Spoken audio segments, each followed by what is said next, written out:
Posibleng masibak sa serbisyo ang viral na MMDA traffic enforcer na nag-counterflow sa EDSA busway sa Ortigas. Ang enforcer iginit na nagkaroon ng family emergency kaya nagawa ang violation. Si Juan Antonio nakatutok.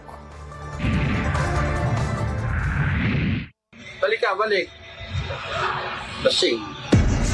Hindi kasi yan. Viral ang video ng traffic enforcer na nag-counterflow sa bahagi ng EDSA busway sa Ortigas. Makikita pa sa video na tila wala sa sarili at gegewang-gewang ang traffic enforcer. Hindi kasi yan, sir. Hindi kasi. Pasabitan dito, hindi kasi. Pinipilit pa ng enforcer na ipasok ang kanyang motor kahit may nakasalubong ng bus sa busway. Mabilis naman na inaksyonan ng MMDA ang inasta ng kanilang kabaro.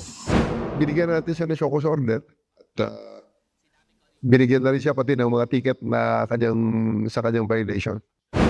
Center stand mo para no? Sagi ka, oh.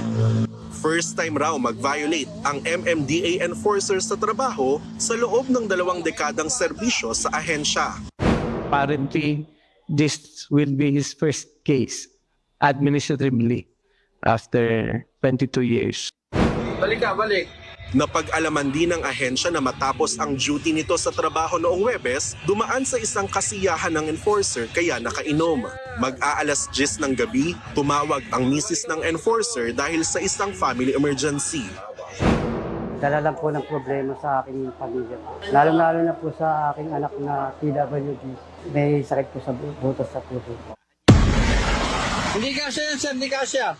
Humingi na rin ng tawad si Tablan sa kanyang naging violation.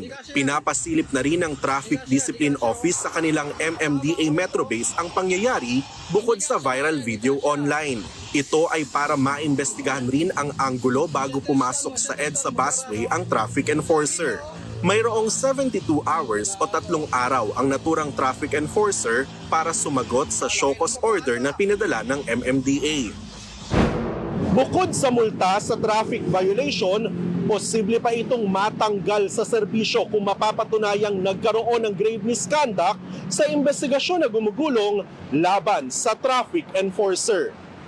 Juan Antonio, IBC News.